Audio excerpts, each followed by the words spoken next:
오늘 말씀의 제목을 따라해 보시기 바랍니다. 인생의 겨울을 잘 이겨내야 합니다. 인생의 겨울을 잘 이겨내야 합니다. 사람이든 교회이든 계절을 탑니다. 교회가 태동기가 있죠. 봄과 같은 태동기가 있습니다. 그리고 성장하는 여름을 보내게 됩니다. 그 뜨거운 떼약볕 속에서 성장하게 되는 여름을 보내게 되고, 이제 성숙기에 접어드는 가을을 보내게 됩니다. 그리고 교회나 인생은 결국 쇠퇴기를 맞이하는 겨울을 맞이하게 됩니다. 또 이것이 반복적으로 또 진행돼서 교회나 성도나 다 위기가 찾아오는, 어떤 문제가 찾아오게 되는 겨울을 맞이하게 됩니다. 오늘 말씀에 보면 사도 바울이 그레데 섬에 있는 디도에게 편지를 보내는데 겨울에 대한 메시지가 나옵니다. 여러분, 이것을 그냥 단순한 계절의 겨울이라고 생각하지 마시고 그레데 섬에 있는 이 교회의 겨울이 무엇인가, 이런 관점으로 좀 성경을 바라보길 원합니다. 그레데 섬에 있는 교회 위기가 찾아오게 되었습니다. 여러분, 교회 안에도 마찬가지입니다. 교회가 좋은 일만 있는 게 아니에요. 수많은 난관과 위기가 인생에 겨울이 찾아오듯이 교회 안에도 겨울이 찾아오게 됩니다. 세찬 바람과 그 추운 겨울, 견딜 수 없는 그런 육체의 환경이 적합하지 않는 그런 모습들이 찾아오게 되죠. 오늘 말씀에 보면 그레데 섬에 있는 교회의 위기 겨울은 이단 문제였습니다. 여러분, 2000년 전이나 지금이나 마찬가지입니다. 이단들은 이상하게 호시탐탐 교회를 노립니다. 왜냐하면 교회가 무너져야 사단의 왕국이 세워지기 때문에 그래요. 그러면 오늘 말씀 가운데 보면 이 더 심각한 게 있습니다. 교회 안에, 밖에서부터 온 위기가 아닙니다. 이 이단의 문제는 교회 안에서 발생된 위기였다는 사실이죠. 내부 안에 이단에 물든 사람들이 있었고, 그 한 사람의 변질이 다른 사람에게 영향을 끼쳤다는 사실이에요. 바로 이 문제입니다. 그러면 교회 안에 이런 이단의 문제나 여러 가지 논쟁의 문제가 구체적으로 어떤 내용이었을까요? 9절의 말씀을 우리 다 같이 9절을 읽겠습니다. 그러나 어리석은 변론과 족보 이야기와 분쟁과 율법에 대한 다툼을 피하라. 이것은 무익한 것이요 헛된 것이라. 아멘.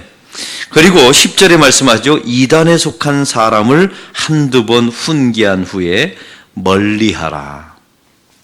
특별히 이단의 문제라고 말했지만 그 이단에 관련된 문제를 가지고 있는 사람들이 나타나는 네 가지 특징이 있습니다. 첫 번째는 어리석은 변론입니다. 여러분, 교회가 이 겨울을 맞이하는, 이 위기를 맞이하는 교회들을 보면요, 어리석은 변론이 많습니다. 이게 원어적으로 제가 찾아봤더니 이렇게 나와 있습니다. 말씀에 근거하지 않은 채 진리를 추구하지 않는 말이다라는 거예요. 단순히 자기의 주장만을 하는데 근거 없는 자기의 의견만이 아주 만성한 교회. 이건 성경의 진리에 기초하지 않아요. 이건 내 의견이다. 이런 자기 사견이 많은, 성경은 이걸 단호하게 말합니다. 어리석은 변론이라고. 또한 두 번째 이야기입니다. 족보 이야기. 여러분, 이건 조상 이야기가 아닙니다. 일종의 신화 이야기, 성경에 나와 있지 않는 이야기, 상상들. 여러분, 이걸 현대적으로 말하면 요즘은 신화 이야기는 안 해요. 교인들이 성경에다가 덧붙여서 말하거나 이런 내용은 이야기하잖아요. 지금의 현대인의 교회를 말한다면 꿈 이야기들. 여러분, 내가 어제 꿈을 꾸었는데 이게 하나님의 계시라고 믿는다고. 그 꿈은 개꿈입니다. 왜냐하면 이유가 있어요. 하나님은 이미 성경을 통해서 당신이 말하고자 하는 모든 것을 완벽하게 계시해 놓았어요. 이걸 믿지 않는 교인은 개신교인이 아닙니다. 다시 표현합니다. 하나님은 여러분의 꿈을 통해서 계시를 덧붙일 필요가 없어요. 그냥 개꿈이에요. 그러니까 여러분이 삶에 가지고 있는 상처가 드러났든지 여러분의 기대가 드러났든지 뭐 그런 거지, 하나님이 여러분에게 이미 주님은 이 성경을 통해서, 활자를 통해서 완벽한 계시를, 특별히 예수 그리스도를 통해서 우리에게 말하고자 하는 모든 계시를 다 말씀하셨어요. 여러분 이걸 믿으십니까? 그래서 성경은 말하죠. 성경에다가 더하지도 말고 빼지도 말라고. 무슨 의미일까요? 왜 더하냐면, 왜 꿈 이야기를 하냐면, 하나님 성경 가지고는 부족합니다. 성경의 계시로는 제가 만족할 수가 없습니다. 저에게 개인적 계시를 주십시오라고 말하는 사람들이 꿈 이야기를 하는 겁니다. 여러분 이 당시에는 신화 이야기를 했어요. 전달되어 오는, 조상들에 의해서 내려오는 신화 이야기를 했지만, 요즘 사람들은 이런 얘기는 하지 않지만 꿈 이야기를 많이 합니다. 여러분 그런데 현혹되지 마시기 바랍니다. 항상 그 꿈 이야기 속에서는 결국은, 여러분 꿈 이야기를 왜 할까요? 자기의 미래를 알고 싶은 거예요. 여러분 아닙니까? 여러분 성경은 여러분의 미래를 성경을 통해서 예측은 하지만, 죄 지으면 멸망의 길로 가고 하나님의 백성으로 의로운 길을 가면 구원의 길을 간다, 이런 예측이지, 여러분이 내일과 1년 후, 10년 후에 일어난 일을 점쟁이처럼 말해주는 일은 하지 않습니다. 이유가 있어요. 그런다고 우리에게 유익이 되는 바가 없기 때문에. 또 하나님은 성경을 통해서 우리에게 정답을 말해주지 않아요. 항상 원리를 말씀해 주시죠. 여러분 제가 말씀드려요. 어떤 문제가 있을 때마다 여러분에게 원리를 한번 말씀드려 볼까요? 여러분 이겨야 합니까? 저주해야 합니까? 거룩해야 합니까? 세속적이어야 합니까? 왜 대답을 안 하세요? 너무 당연하죠. 성경은 이런 원리를 말씀해 주시는 거예요. 여러분 의로워야 합니까? 거짓되어야 합니까? 의로. 우린 다 알아요. 성경은 이미 다 말했거든요. 원리를, 이런 원리를. 근데 우리는 알고 싶은 게 있단 말이죠. 미래를 쪽집게처럼 말해주는 그런 점쟁이를 원해. 성경은 그 점쟁이 역할을 하는 게 아니라는 사실입니다. 또한 이런 교회 속에, 그레데 섬 속에 들어와 있는 이단들은 분쟁이 있었습니다. 결국 이런 것도 당을 나누는 거죠. 팔을 다 나누어서 어리석은 주장을 통해서, 자기 주장을 통해서 계파를 만들어가는 겁니다.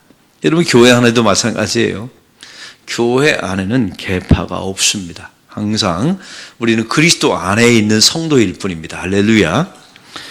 또한 네 번째가 있습니다. 9절에 보면 율법에 대한 다툼입니다. 여러분 율법에는 두 가지 이단이 있어요. 첫째는 갈라디아서가 말한 율법주의 이단이 있습니다. 여러분 율법주의는 기독교 입장에서 보면 이단이에요. 왜냐하면 은혜로 구원받는 기독교의 교리이지만 율법을 지켜서 구원받는다라고, 성경에 나와 있는 율법의 조항을 지켜야만 구원받는다라고 말하는 것은 이단이지 않습니까? 또 한 가지는 무율법주의입니다. 율법은 그러므로 필요 없다, 지키지 않아도 된다라고 말하는 무율법주의자도 이단입니다. 여러분에게 항상 드리는 말씀이죠. 우리는 율법으로 구원받는 것이 아니라 은혜로 구원받는 거예요. 할렐루야. 그 대신 율법이 없이는 구원받을 수가 없어요. 왜요? 죄인임을 모르는데 어떻게 구원받을 수 있습니까? 여러분 율법을 통하여 우리가 죄인임을 알아요. 율법을 지켜내면서 완전하게 지킬 수 없다는 사실을 알죠. 죄인임을 알고 이 문제를 예수님만 대속할 수 있다는 것을 그제서야 예수님을 찾는 거예요. 다시 표현합니다. 율법으로 구원받는 것이 아니라 은혜로 구원받아요. 그러나 율법이 없이는 구원받을 수가 없어요. 여러분 이런 사실을 교회 안에 있어야 합니다. 그러면 이러한 수많은 그레데 교회 안에 보십시오. 어리석은 변론이 많아요. 여러분 교회 안에는 다 비슷비슷한가 봐요. 어리석은 변론, 성경의 근거, 진리에 기초하지 않은 수많은 말들. 누가 실내, 좋네, 맞네, 그러네, 상처되네, 안 되네.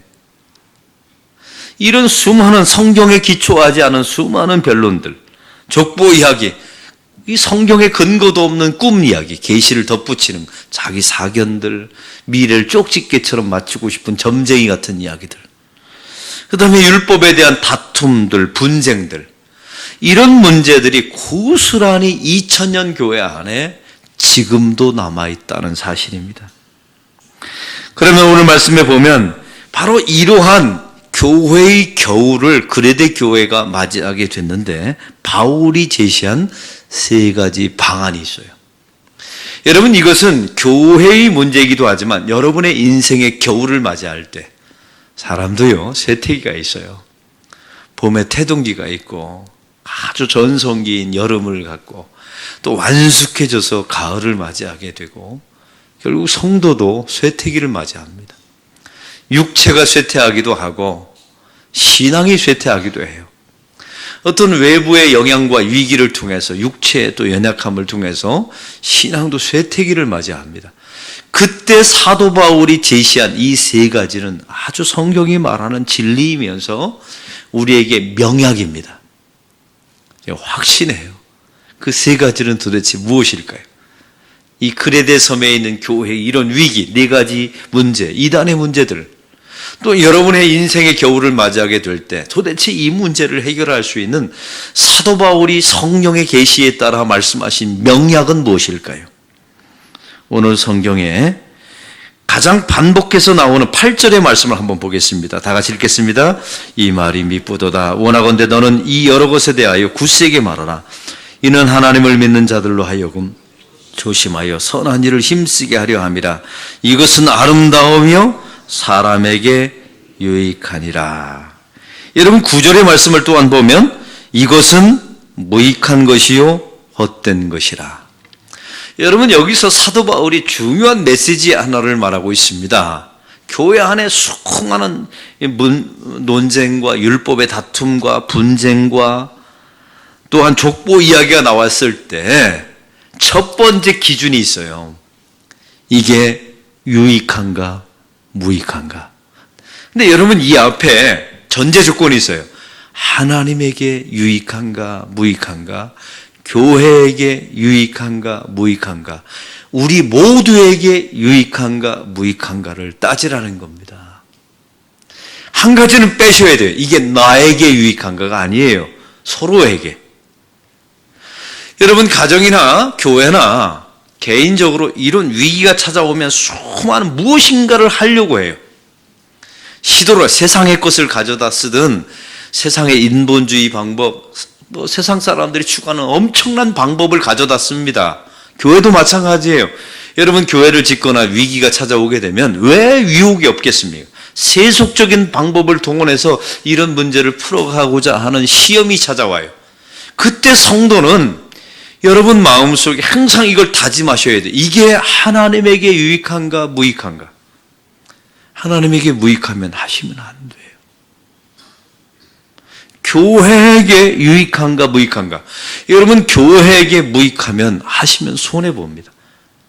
하나님이 반드시 그렇게 만들어 놓으세요. 저는 저희 아버지 목회자서부터 제가 목회자까지 봤으니 얼마나 많은 성도와 교회의 흐름을 받겠습니까? 제가 단연코 확신한 게 있어요. 교회에게 해를 입히는 사람은 반드시 하나님이 그를 손해보게 만드시더라고요. 교회를 유익하게 만드는 자는 하나님이 반드시 나중에 갚아주십니다. 저는 이걸 뼈저리게 봤어요. 여러분, 한 성도와 교회를 30년, 40년만 관찰해 보세요. 이건 아주 명확합니다. 그리고 서로에게 유익한가, 나에게 유익한 게 아니라 우리 교우들 전체에게 유익한가 무익한가, 이 세 가지 기준으로 하면 무익한 논쟁 안 합니다. 왜? 그거 해봤자 쓸모가 별로 없거든. 이게 다 바닥만 뒤어지고 기분만 나쁘죠. 진리에 대한 다툼과 진리에 대한 고백을 하면 그건 유익해요. 하나님에게도 유익하고 교회에게도 성도에게도 유익해요. 근데 진리 아닌 비본질을 가지고 수많은 말들을 하는 것은 아무 유익이 없어요. 오늘 성경은 우리에게 이걸 말하고 있습니다. 그래서 항상 여러분에게 인생의 겨울 위기, 문제가 찾아오면 항상 외우세요. 하나님에게 이건 유익한가 무익한가? 교회에게 유익한가 무익한가? 우리 서로 모두에게 유익한가 무익한가? 기가 막히죠. 하나님은 우리 안에 이미 성령이 계시기 때문에 그걸 판별할 수 있는 능력을 주셨어요. 그걸 거부할 뿐이죠. 저는 단연코 말합니다.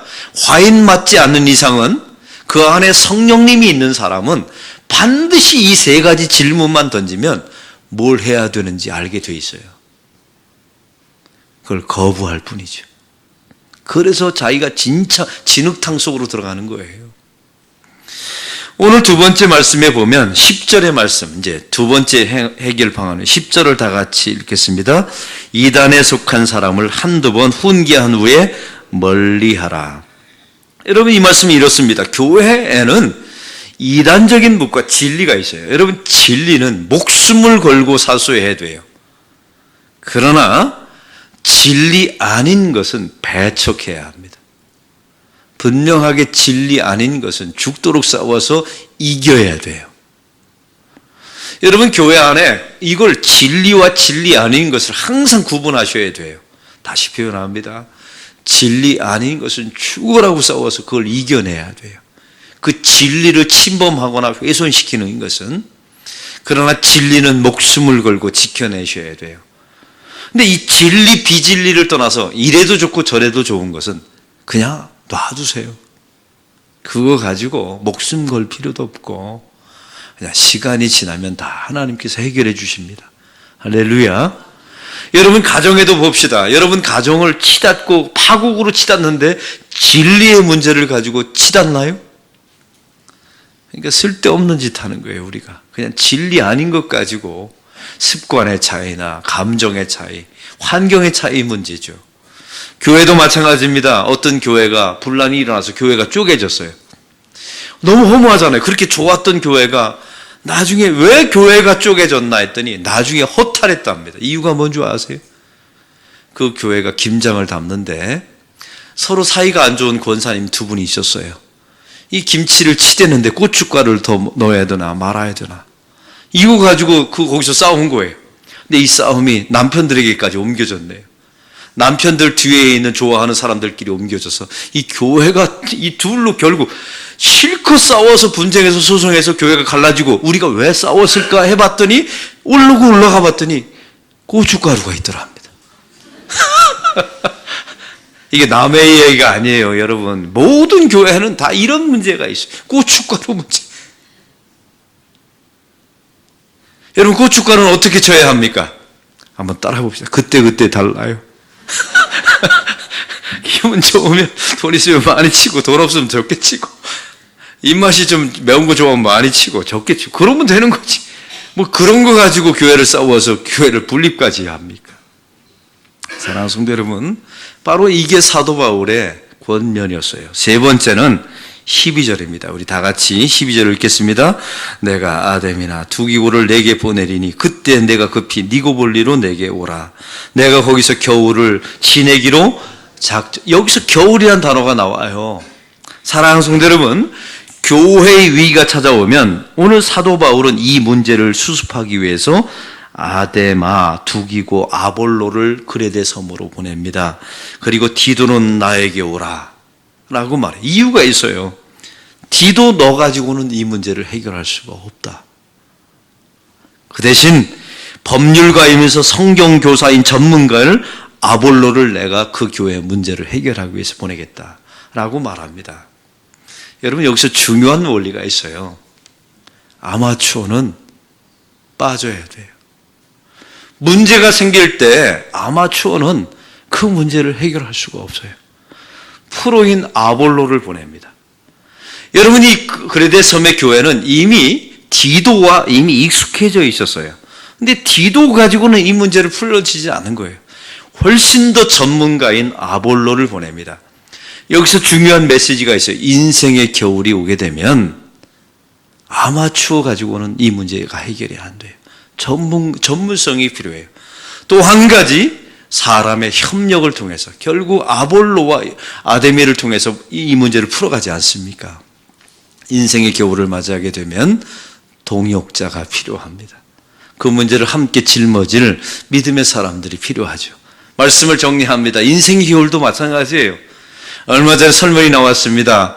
인생의 겨울 마지막 죽음의 시기를 맞이하게 될 때 보람 있게 보내려면 첫 번째, 자기 인생에 의미를 부여해야 된답니다. 나는 진리를 위해서 살았다고.